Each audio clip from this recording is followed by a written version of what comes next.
Hello Sir Bob. Gusto ko lang pong i-share yung nakakatakot naming karanasan ng asawa ko taong 2001. Laganap pa ang isang napakalaking organisasyon noon na hindi ko napapangalanan pa dahil masyadong maselan ang usaping ito. Isa lang to sa mga nabuong organisasyon na ginagamit ang ill-gotten wealth ng isang kilalang pamilya para maapangloko ng tao. Sana po ay huwag nyo kaming husgahan sa bagay na to. Dahil hindi lamang maliliit na tao ang involved. May mga kasama rin kaming mga mayayaman, lisensyado tulad ng mga doktor, abogado at businessmen. Kaya naman naakit kaming sumapi sa kanila. Sila ang gumagastos sa lahat ng mga lakad namin, mga pagkain at allowances. Kung may nawalan financially ay yung mayayaman naming kamiyembro at hindi kaming mahihirap dahil wala kaming ilalabas na pera. Ang masakit lang sa parte ko ay buhay naman ang nawala sa akin. May dinaluhan kaming meeting ng asawa ko noong araw na yon kasama ang head ng grupo namin. Liblib pa ang uuwian namin pero ayos lang dahil may motor naman kami. Nang paalis na kami sa bahay ng kasamahan namin ay nagulat kami ng asawa ko kasi hinarang kami palabas. Tinapik pa sa pisngi ang asawa ko sabay sabing, "Paring Eddie, uuwi na ba kayo?" Sumagot ang asawa ko ng oo. Pagkatapos ay umiwas siya at pinuntahan ang pinagparadahang motor. Muli siyang sinundan at tinapik ulit sa pisngi. Tapos sinabing mag-iingat kami sa biyahe. Tumango na lang yung asawa ko bago paandarin ang motor. Nakaalis na ang ibang kasamahan namin pero yung may-ari ng bahay ay parang ayaw kaming paalisin at panitapik sa pisngi ng asawa ko. Mabuti na lang at nakakapagtimpi si Eddie noon kahit napapansin ko na banas na siya. Nang pasakay na ako sa motor, tinawag ulit kami ng lalaki at sinabing gabi na. Bukas na lang daw kaming umuwi. Ako na ang humarap sa kanila dahil sa tingin ko ay naiinis na si Eddie. Sabi ko, kailangan na naming umuwi dahil tiyak hinahanap na kami ng mga anak namin. 5 taon pa lang noon ang panganay namin habang yung bunso ay 2 taon. Kaya hindi pwedeng hindi kami uuwi. Tahimik kami bumiyahe ng asawa ko. Iba ang pakiramdam ko nung gabing yon. Parang napakainit kahit mahangin naman dahil umaandar nga ang motorsiklo. Nagtaka ako nang ihinto ni Eddie ang motor sa gilid ng daan. Tinanong ko siya kung bakit. May tumawid raw na pusang itim. Hindi na lang ako kumibo at nagdasal ng taimtim bago kami tumuloy sa pag-uwi. Malapit na kami sa bahay noon nang may makita kaming itim at malaking aso na nakaharang sa daan. Ang nakapagtataka ay hindi namin nakita kung saan galing yung asong yon. Napansin na lang naming nakatayo na ito sa gitna ng daan kung kailan malapit na kami. Biglang kinabig pa kana ni Eddie ang motor para iwasan ang aso. Kaso ay may isang paparating na malaking truck kung saan sumalpok ang motor namin. Tumilapon ako at nawala ng malay. Nang magkamalay ako, ay nakahiga pa rin ako sa aspaltong kalsada. Hinanap ko si Eddie, pero wala na siya. Wala rin yung motor namin, maging yung bakas ng banggaan. Tumayo ako at naglakad-lakad, kahit hilong-hilo pa. Ang alam ko, malapit na ang bahay namin sa bahaging yon ng kalsada, kaya naglakad na lang ako pauwi. Ang ipinagtataka ko ay hindi ako makaalis sa kinaroroonan ko. Lakad lang ako ng lakad pero hindi ako nakakarating sa gusto kong puntahan dahil para bang pabalik-balik lang ako sa parting yun ng kalsada. Nagsisimula na akong kabahan dahil hindi ako makausad. Kahit tumakbo pa ako ng mabilis ay hindi ako nakakalayo. Sinubukan kong tawagin yung asawa ko. Narinig ko yung boses niya na tinatawag din ako. Sinundan ko yung boses niya hanggang sa makita ko siyang naatayo sa parting kakahuyan. Tinanong ko kung okay lang ba siya pero ang sagot niya sa akin ay halika dito. Sinubukan ko siyang lapitan pero parang may kung anong humigop sa buo kong katawan hanggang sa wala na akong maalala. Nang magkamalay ulit ako ay nasa ospital na ako. Mabuti raw at naka-helmet ako nang tumilapon kaya hindi gaanong napinsala ang ulo ko. Yun nga lang ay paralisado ang kalahati ng katawan ko. Ang masakit pa at sadyang ikinagulat ko ay patay na ang asawa ko at 1 linggo nang nakaburol. 1 linggo raw akong nag-aagaw buhay sa ospital at balak nilang ipalibing ang asawa ko kahit na nasa ospital pa ako. 1 buwan din noon bago ako nakalabas ng ospital. Ang una kong ginawa ay nagpasama ako sa alsada kung saan kami nadisgrasya ng asawa ko. Nagpatirik ako doon ng kandila para kay Eddie. Naalala ko kasi ang nangyari nung gabing yon. Nakita ko siya sa madilim na parte ng kakahuyan. Tumilapon din pala ang katawan niya doon ayon sa rescuers. May suot din siyang helmet pero nabali ang leeg niya kaya dead on arrival sa ospital. Hindi ko alam kung panaginip lang ba ang nangyari na nagkamalay ako sa kalsadang yon. Pero may palagay ako na baka kaluluwa ko lang yon na gumala-gala dahil nakomatose nga ako. Kung kaluluwa ko man ang nakakita kay Eddie sa parting kakahuyan, ay nag-aalala ako na baka andun pa rin yung kaluluwa ng asawa ko at hindi matahimik. Napag-alaman ko rin na kaya ayaw kaming pauwiin ng gabing yon ay dahil nakita nilang walang ulo yung asawa ko.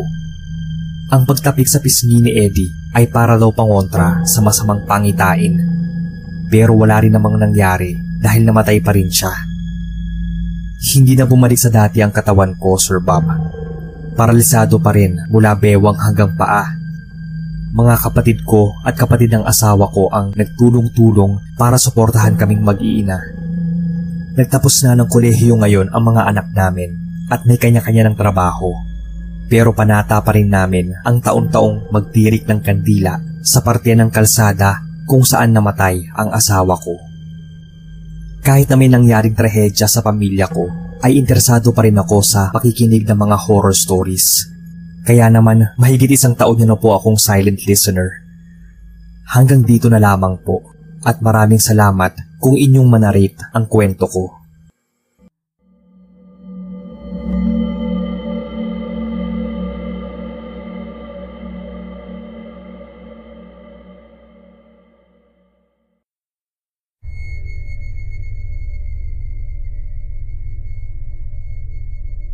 Hello po sir.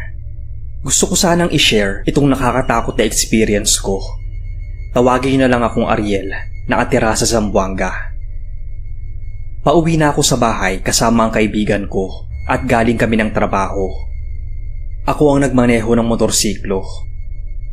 Malapit na sana kami sa amin, ngunit nang dumaan na kami sa isang madilim na kalsada, parang lumamig yung paligid.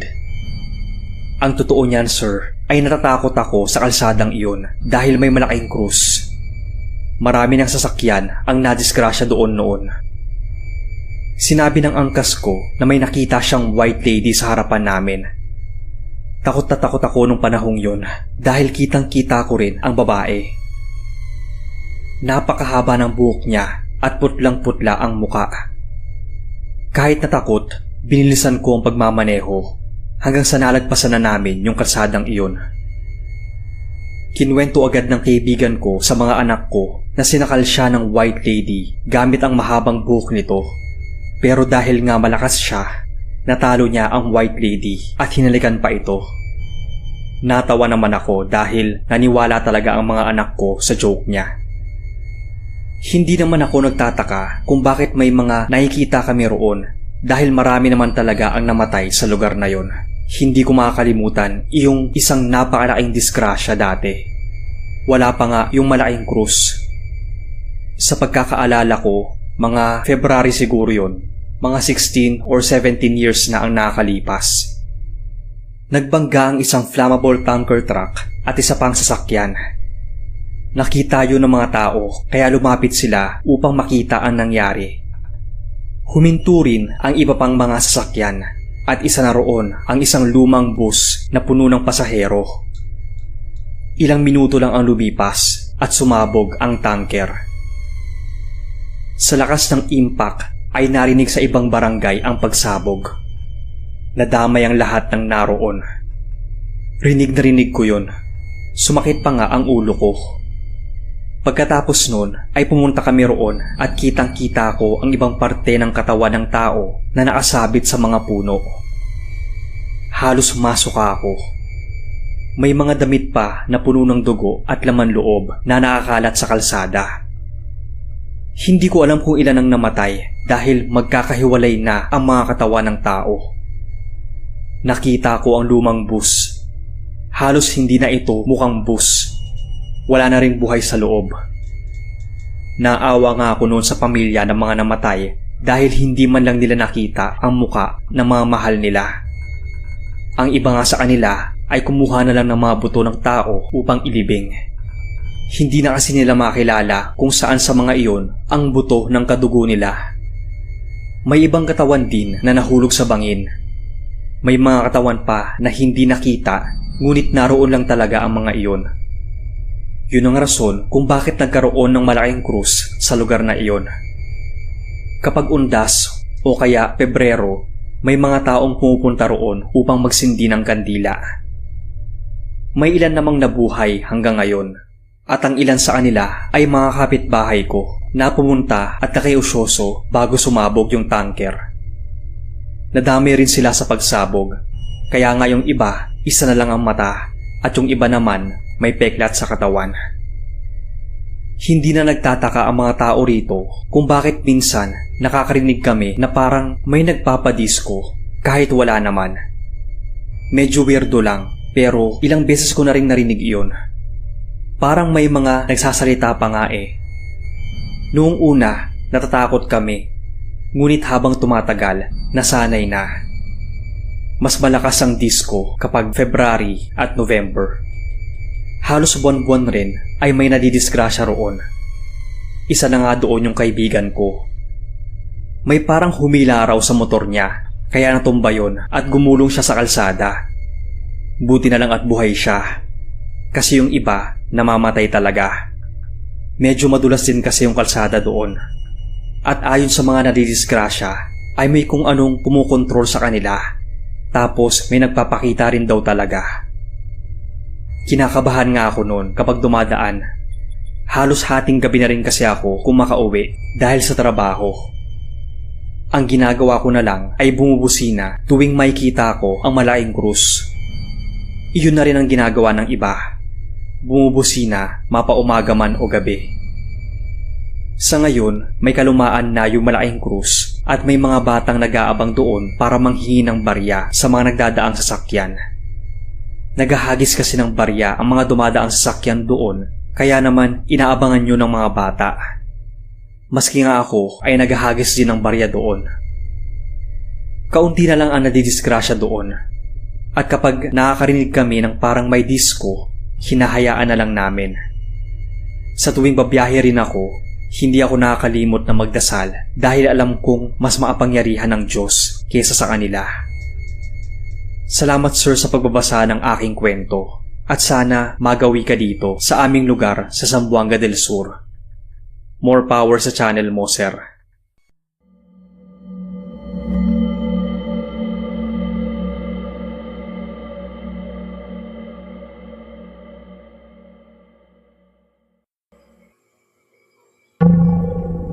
Magandang araw, Sir Bob.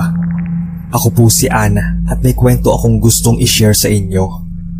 Karanasan po ito ng tatay ko at ng kumpare niya nang minsang dumayo sila sa fiesta sa isang bukid sa Negros.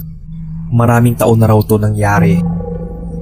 Naimbitahan si na tatay noon ng kaibigan nila sa bukid na dumalo sa fiesta. May kainan at inuman yon, kaya pagkatapos niyang magluto ng pananghalian ay lumarga na siya. Kwento ni tatay, pagdating nila ay sobrang daming tao na. Doon daw sila sa kusina pumwesto. Lahat daw ng niluto doon ay natikman nila at yung dinuguan at minudo ang naging pulutan. Mga bandang alas 5 pa lang daw ay medyo may tama na sila. Kung ano-ano raw ang napagkwentuhan nila nang may sumali daw sa kanila na hindi nila kakilala. Tahimik lang daw ito at hindi sumasabat sa usapan. Kaso, grabe raw kung maatitig sa kanila, matalim at pailalim. Sabi ng kaibigan ni na tatay ay bisita daw yon ng kumpare niya sa kabilang bahay. Gusto raw uminom, kaso walang kasama dahil doon din umiinom ang kumpare ng kaibigan nila. Hindi lang daw alam ni na tatay kung bakit parang hindi sila komportabling kainuman yung lalaki. Kaya naman bandang alas 7 daw noon ay nagriya na siyang umuwi. Madilim na pero may baon naman silang flashlight. May dalang motor din ang kumpare niya. Habang nasa motorsiklo na daw sila noon, pairamdam ni tatay ay may naasunod sa kanila. Napalingon daw noon si tatay. Siya kasi ang angkas. Nakita niya raw na may tumatakbong malaking hayop sa likuran nila. Naasunod daw yon. Sinabi raw niya sa kumpare niya na bilisan nito ang pagmamaneho. Pero dahil nakainom ay gumigewang-gewang ang takbo ng motor nila at sumemplang sila sa gilid ng kalsada. Maya-maya daw noon, nakita na ni tatay na parang may kabunuan ang kumpare niya. Pagulong-gulong daw ito at may sinusuntok, pero hindi raw yon nakikita ni tatay. Maya-maya ay parang tumatalsik na raw yung kumpare niya na parang sinisipa. Akala nga raw ni tatay ay dala yun ng kalasingan ng kumpare. Pero kita daw talaga niya na parang ang may kaaway ito. Nakaabot na daw ang mga ito sa palayan. Sinundan daw ni tatay kung saan sila umabot. Tinawag niya yung kumpare niya pero hindi siya nito pinapansin. Halos inabot din ng kalahating oras bago natapos ang paikipagbuno ng kumpare niya. Buti na lang daw at may dumaang motorsiklo doon at binusinahan sila. Doon pa lang parang nahimasmasan ang kumpare niya. Para daw itong nagising mula sa bangungot. Hingal na hingal daw ito. Nang tanungin siya ni tatay kung anong nangyari sa kanya, bigla na lang daw may sumunggab sa kanyang isang malaking aso hanggang nga raw sa magbuno sila. Hindi raw ba nakita ni tatay yon? Sinabi naman ni tatay na may nakita siyang nakasunod sa anilang malaking hayop habang nagmomotor, pero wala siyang nakitang kabunuan ng kumpare niya. Kinabukasan noon ay maagang pumunta ang kumpare ni tatay sa bahay. May naramdaman daw kasi itong naglalakad sa labas ng bahay nila. Paikot-ikot daw. At maya-maya lang ay may kumakaluskos na sa bintana. Doon daw sa bintana ng kwarto ng mga anak niya. Hindi raw siya makatulog hanggang mag-umaga. Bigla raw kasi siyang may naamoy na sobrang lansa. Nilabas daw niya yon at nakita niyang naggalawan ang mga sanga ng puno. Papasok na raw siya ng bahay nang may marinig siyang pagaspas. Kitang-kita niya talaga na may malaking ibong lumipad sa may puno. Tinanong siya ni tatay kung totoo ba na may nakabunuan itong aso nang pauwi sila galing fiesta. Ang sabi ng kumpare niya ay totoo raw yon. Sobrang baho nga. Nagtaka lang sa tatay dahil hindi niya to nakita. Isang araw daw noon ay nakasalubong nila yung kaibigan nilang taga-bukid. May nagkwento daw dito na sumemplang sila. Halos kakaalis lang daw nila nang umalis din yung bisita ng kumpare nito. Tinanong daw ni tatay kung kilala ba niya yon. Yun nga raw hindi niya raw yon kilala at hindi raw kilala ng kumpare nito. Sumulpot lang daw yon at inakalang kasamahan yon ng bisita ng kumpare nito. Medyo naawa naman daw yung kumpare niya kaya pinasali na lang daw kina tatay. At yun nga, kinuwento daw ni na tatay na pag uwi nila ay may naasunod sa kanilang malaking hayop. Nagpangbuno pa sila ng kumpare ni tatay pero hindi niya raw yun nakikita. Napamura daw yung kaibigan nilang yon. Aswang raw yung nakabunuan nito. Ang tanong ay kung sino raw yon. Hanggang sa umabot sila sa puntong iisa na lang ang tinutukoy nila, yung bisita ng kumpare ng kaibigan nila. Hindi pa nakontentong nakaaway nito ang kumpare ni tatay. Sinundan pa siya nito. Buti na lang talaga at hindi si tatay ang pinunterya. Naalala daw ni tatay na pinuna ito ng kumpare niya. Panitanong daw kasi ng kumpare niya kung taga saan ito at ano ang apelyido. Siguro ang talagang ikinagalit ay nung sabihin ng kumpare ni tatay na kumuha ito ng sariling kutsara at baso na parang kung sa iba ay nakainsulto talaga. Nasanay naman kasi sina tatay na kapag umiinom sila ay may kanya-kanyang baso at kutsara. Nalaman pa raw nila noon na walang nakakakilala sa lalaki. Mukhang dayo daw talaga yon galing sa ibang lugar. Ito lang po ang kwento ni tatay. Sana sir ay mabasa ninyo itong kwento.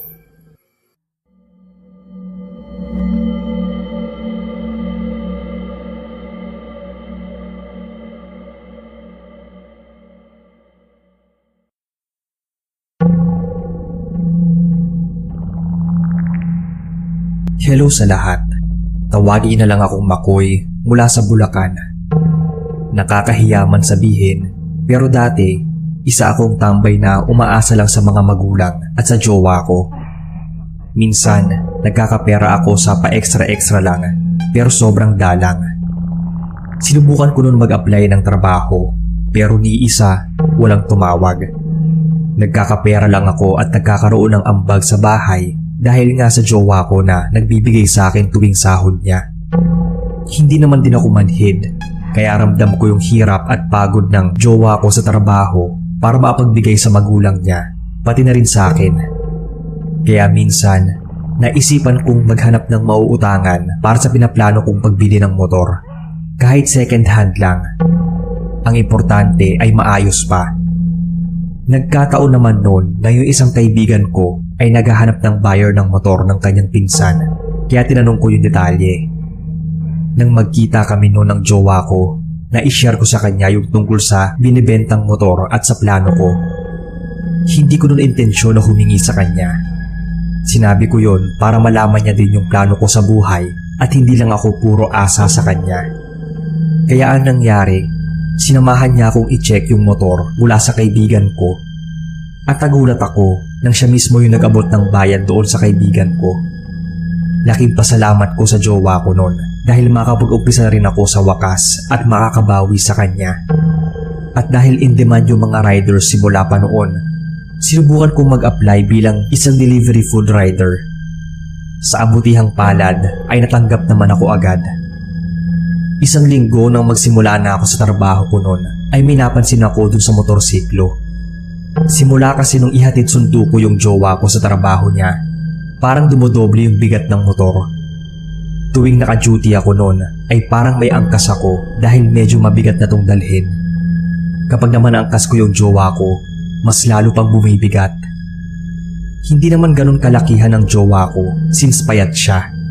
Kaya isang beses noon ay pinatesting ko sa isa sa kasama ko sa trabaho yung motor. Pero ang sabi naman niya ay normal yon at ang gaan pang araw dalhin. Kaya naman binaliwala ko na lang.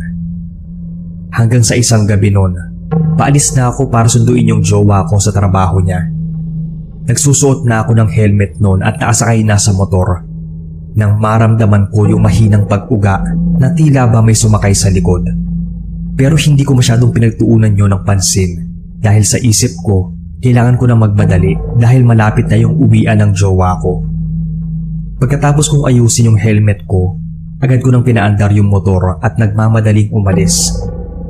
Habang nasa biyahe, medyo kakaiba yung pakiramdam ko kaya pa na yung tingin ko sa likod gamit yung side mirror. Ilang minuto pa ang lumipas. Habang binabaybay ko ang mahabang highway papunta sa opisina ng jowa ko, nakaramdam ako na parang may mga kamay na humawak sa bewang ko. Kaya bahagya akong binagalan yung patakbo ng motor at mas nakiramdam. Panay pa rin yung check ko sa likod gamit yung side mirror. Patuloy pa rin ang mabagal na pagpapatakbo ko ng motor nang maramdaman ko yung paghigpit ng hawak ng kamay sa bewang ko. Doon na ako nagsimulang kabahan. Naghanap muna ako ng pwede mapaghihintuan na matao at maliwanag na lugar at doon ko tinigil yung motor. Pagkahinto, agad akong bumaba at kinapa yung bewang ko hanggang likod. Pagkatapos ay chinek ko rin yung motor. Nagtaka siguro yung ibang mga taong nakatambay sa hinintuan kong tindahan, kaya may isang nagtanong sa akin kung okay lang daw ba ako. Dahil sa takot ay sinabi ko sa lalaki na nagtanong yung nangyari sa akin habang nasa biyahe. Bakas naman sa mukha niya yung pagtataka. Dahil naisip ko na baka naghihintay na sa akin yung jowa ko, nagdesisyon na lang akong umalis para sunduin na siya at makauwi na kami agad. Bago pa man ako makaalis, ay tinanong pa ako ng lalaki kung ako daw ba yung unang may-ari ng motor at kung nadala ko raw ba sa simbahan para ipabless. Napailing na lang ako ng tanggi. Mabilis yung pagpapatakbo ko ng motor noon habang balot pa rin ang takot dahil ramdam ko pa rin yung mahigpit na paghawak ng mga kamay sa bewang ko na para talagang may nakaangkas sa likod. Nang maarating na ako sa harap ng opisina ng jowa ko, naabutan ko siyang naghihintay na sa akin. May takot man, pinilit kong ngumiti at humaktong walang nangyayaring kakaiba agad na kaming bumiyahe pa uwi dahil kita sa mukha niya yung sobrang pagod. Habang nasa daan, nararamdaman ko ang bigat na parang 2 tao yung angkas ko. At hindi nagtagal, narinig ko na ang pagreklamo ng jowa ko na parang ang sikip naman daw ng motor, gayong 2 lang naman kami. Dinahilan ko na lang na baka dahil yon sa lalagyan ng helmet na ikinabit ko kanina. Pero patuloy pa rin siya sa pagrereklamo. Dahil nakakapit sa bewang ko yung jowa ko, ilang saglit pa, naramdaman ko yung biglang pagkapit ng 2 kamay sa may balikat ko na ikinaigtad ko dahil sa gulat. Lihim pa akong napadasal noon na sana maarating kami sa bahay ng ligtas o kaya ay walang masamang mangyari sa amin. Laking pasalamat ko naman dahil naiuwi ko yung jowa ko ng ligtas. Pagkapasok namin sa bahay nila, dun ko kinuwento sa kanya yung nangyari kanina habang nasa biyahe kami. Kita sa mukha niya yung pagkabigla at takot. Doon na nila ako pinatulog sa bahay dahil sa takot na baka may mangyaring masama sa akin habang nagbabiyahe ako mag-isa. Kinaumagahan, bago pumasok dun sa trabaho, naisipan kong puntahan yung kaibigan kong binilhan namin ng motor. Nagtanong ako tungkol sa dating may-ari nun. Doon ko napag-alaman na binili pala ang motor na to ng pinsan niya at ng jowa nito dahil matagal na raw nilang pangarap na makabili ng sariling motor. Pero sa kasamaang palad, na-aksidente raw ang mga to habang bumabiyahe galing sa isang party. Naging critical daw ang lagay ng 2 at hindi nagtagal, binawian daw ng buhay yung girlfriend ng pinsan niya. Nagulat pa nga raw sila nang naipaayos pa ang motor at maayos pang nakatakbo dahil malaki raw talaga ang sira nito. Hanggang sa naging okay daw ang kalagayan ng pinsan niya. Araw-araw na lang daw itong umiiyak sa tuwing nakikita yung motor na binili nila ng namayapa niyang kasintahan. Kaya naman napagdesisyonan daw ng magulang nito na ibenta na lang para makapagsimula ng mag-move on yung anak nila. Sa nalaman kong yun, naisipan kong ipabless yung motor sa simbahan. Hanggang sa kalaunan, nakapag-ipon na ako ng sapat na perang pang-down sa motor na gusto kong bilhin. Ibinenta ko yung motor sa mas murang halaga na agad namang binili at yung perang pinambayad ng buyer, dinagdag ko sa perang pang-down sa motor na kinuha ko. Wala na akong naging balita sa bumili ng motor na yon dahil hindi naman personal na kilala ang buyer. Kaya hindi ko rin alam kung naranasan din ba niya yung mga naranasan ko sa lumang motor na yon. Sa ngayon, masaya akong nakakatulong na ako sa bahay at nakakabawi na rin sa jowa ko. May konting ipon na rin akong naitabi mula sa sahod. Bali halos 2 taon na rin to nang mangyari. Ito lang ang kwento ko, boss. Kayo na ang bahalang mag-edit at sana ay mapasama sa mga ilalapag nyo sa channel.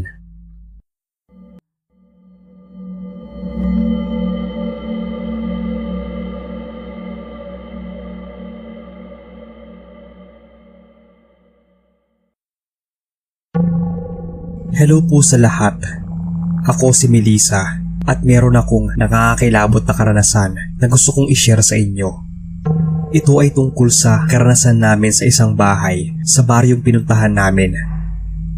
Nasa college na kami noon at may isa kaming kaklase na namatayan ng nanay. 4 kaming nagpunta sa kanila. Ang totoo ay wala sa aming may alam kung saan talaga ang eksaktong kinaroroonan ng bahay nila. Sinabi lang ng classmate namin ang pangalan ng baryo at ang palatandaan papasok sa kanila. Hindi ko na lang po sasabihin kung saan eksakto, pero sa may bandang Laguna po ito. Kilala naman daw doon ang tatay niyang tricycle driver. May dala naman kaming 2 motorsiklo.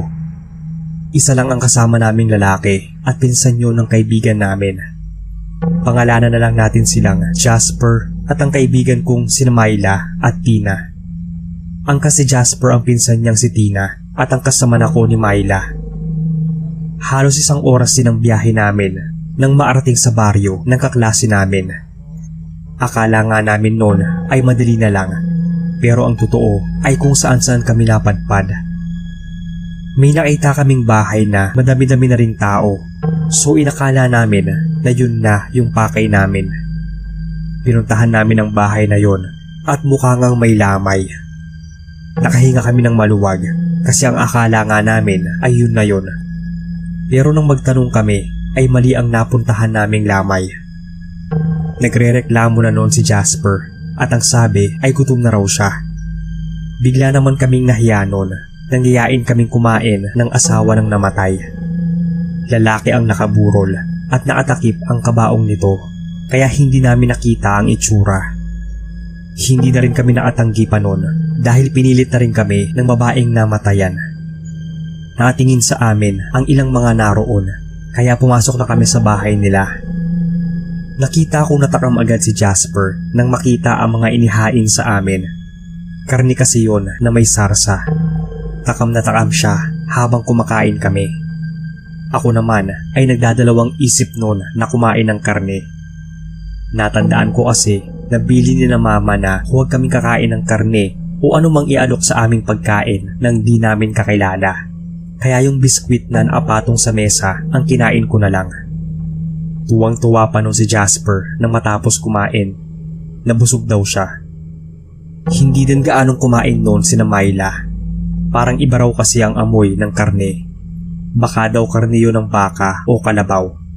Basta, masarap daw yon sabi ni Jasper.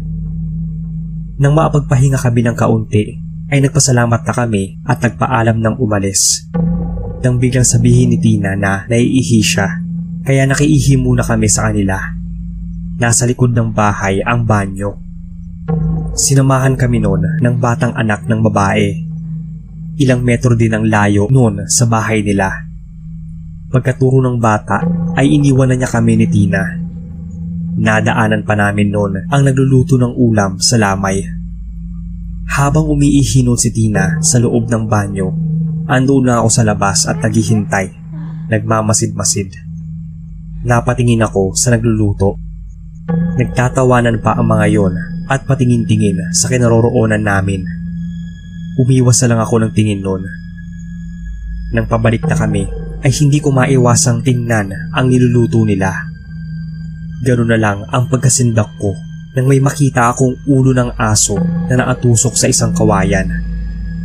Tiningnan ko pa ulit dahil baka ako na mali lang ako. Baka kambing lang yon. Pero nang tingnan ko ulit ay nasigurado kong ulo nga talaga ng aso. Bigla akong nandiri noon sa kinain ni Jasper na karne. Alam kong may kumakati naman talaga ng mga aso, pero dog lover kasi ako at nung mga panahon na yon ay ipinagbabawal na ang pagpatay at pagkatay ng aso. Kaya awang-awa ako sa nakita ko. Tinuro naman sa amin ng napagtanungan namin ang bahay ng kaklase ko. Nasa sumunod pa na likuan yon. Pagkahinto namin ay mabilis nang bumaba ng motor si Jasper. Nagsusuka siya noon sa may damuhan na nasa harap lang mismo ng bahay ng kaklase naming may lamay. Nang makita niya kami ay agad niya kaming nilapitan. Tinanong pa niya kung anong nangyari kay Jasper. Hindi rin namin alam kung anong nangyari noon sa kanya. Nang mahimasmasan siya ay nagkwento siya sa amin. Bigla raw kasing humilab ang tiyan niya at di niya mapigilang inuwa yung kinain niya. Nakakadiri daw nung nakita niya yung iniluwa niya. Hindi na ako tumingin noon pero nakita ni na Myla, Tina at yung kaklase naming si Joanne. Ang sabi nila ay parang may buhok-buhok daw at parang maliliit na insekto ang nasama sa suka ni Jasper. Naapagtatakang may ganon sa suka niya, gayong hindi naman ganon ang kinain niya. Kinausap kami noon ng lola at mga kamag-anakan ni Joanne. Tinanong nila kung saan daw kami nagpunta at nakikain. Nang sabihin namin yung lugar ay napamura na lang sila noon.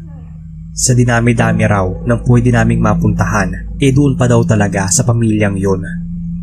Hindi raw nila alam kung sadyang carnivorous ang mga yon o may mga lahing aswang dahil sa napapabalitang mga nawawalang hayop. Ang karamihan nga doon ay mga aso. Ang pamilya daw na yon ang tinuturong nangunguha. Namatay daw ang asawang lalaki dahil sa taga sa likod. Hindi raw yun gumaling dahil hindi daw maabot ng dila nito. Kinilabutan kami sa kwento nila, lalo na si Jasper na nakakain mismo ang inihain nilang karne. napatunayan ko talagang aso yung nakita kong kinatay nila. Nagsuka ulit noon si Jasper. Pilit niyang sinusundot ang lalamunan para mailabas lahat ng kinain niya. Pinainom siya noon ng pinakuloang dahon ng ampalaya. Sobrang pait noon na nailabas niya lahat ng nakain niya ng araw na yon. Kaya pala ganoon ang lumabas sa mga iniluwa niya. Nakakadiri lang. Buti na lang at wala namang masamang nangyari sa amin. Kung hindi raw yun naisuka ni Jasper, ay baka nahawaan na raw siya. Doon na kami nagpalipas ng gabi sa kaklase namin. Hindi na kami pinayagan pang umuwi dahil baka may mangyari pa sa amin sa daan at gabi na rin.